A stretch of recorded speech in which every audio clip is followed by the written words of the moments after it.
दोस्तों, भारत जिसने दुनिया की दूसरी सबसे ज़्यादा आबादी अपने अंदर घेरी हुई है और जल्द ही चाइना को पिछाड़ दुनिया की पहली पोजीशन पर आ जाएगा। ऐसा करने में उसकी मदद करेंगे वहाँ रहने वाले मुसलमान जो तेज़ी से अपनी आबादी को बढ़ा रहे हैं। भारत सिर्फ अपनी आबादी को ही नहीं बढ़ा रहा बल्कि पिछले कुछ सालों से डेवलप कंट्री की रैंक में ईयर बाई ईयर ऊपर आ रहा है। इंडिया ने पिछले कुछ सालों में आईटी, एग्रीकल्चर और कच्चे तेल को इंपोर्ट कर उसे रिफाइन करके दूसरी कंट्रीज़ को एक्सपोर्ट किया है, जिससे इसने अपनी इकोनॉमी को मैसिवली बूस्ट किया, जिससे इसकी इकोनॉमी 3 ट्रिलियन को भी क्रॉस कर गई है। इंडिया जैसे जैसे अपनी इकोनॉमी को मजबूत करता जा रहा है वैसे ये अपनी डिफेंस पर ज़्यादा निवेश कर पा रहा है, जिसका सीधा असर इसकी लोकल डिफेंस इंडस्ट्री और अपने दोस्त ममालिक से जदीद असला खरीदने की सलाहियत को दिखाता है।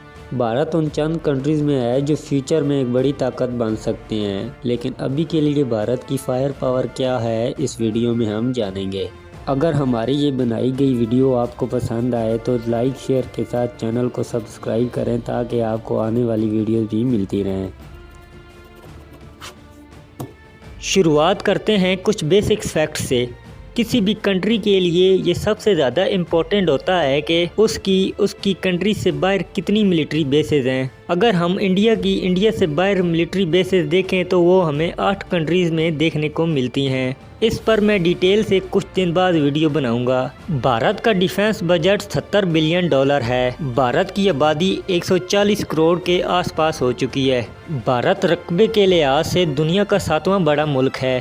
भारत 160 न्यूक्लियर हथियार रखता है जो पाकिस्तान से कम है, लेकिन भारत ज़मीन, फ़िज़ा और समुंदर तीनों ही जगह से न्यूक्लियर अटैक कर सकता है जो पाकिस्तान नहीं कर सकता।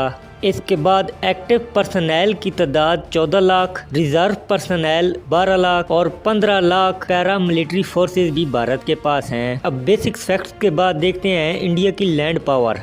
ज़मीनी ताकत में इंडिया के पास 4500 टैंक, 2600 इन्फेंट्री फाइटिंग व्हीकल, 10,500 से भी ज़्यादा नई और पुरानी armoured personal carriers, 100 self prepaid artillery और 100 आर्टिलरी पर काम चल रहा है, 3400 से भी ज़्यादा towed artillery gun, multiple rocket launcher की तादाद इंडिया के पास 1550 से भी ज़्यादा है, लेकिन इनमें से ज़्यादातर रॉकेट लॉन्चर पुराने हो चुके हैं, लेकिन कुछ बहुत ही जदीद रॉकेट लॉन्चर भी इंडिया के पास हैं। एयर डिफेंस सिस्टम इंडिया के पास देखें तो पृथ्वी मार्क 2 S-400 ये दोनों long range air defence system हैं। कुछ मीडियम एयर डिफेंस सिस्टम देखें तो आकाश और स्पाइडर ये दोनों अच्छे एयर डिफेंस सिस्टम भी इंडिया के पास हैं। इसके बाद देखते हैं भारत की फ़ज़ाई ताकत। तो इसमें भारत के पास टोटल एयरक्राफ्ट 2400 हैं, जिनमें multiple role aircraft 600, 120 attacking aircraft, 125 helicopter. दोस्तों, जंग होने की सूरत में ड्रोन कितने गेम चेंजर होते हैं ये हमने रूस, यूक्रेन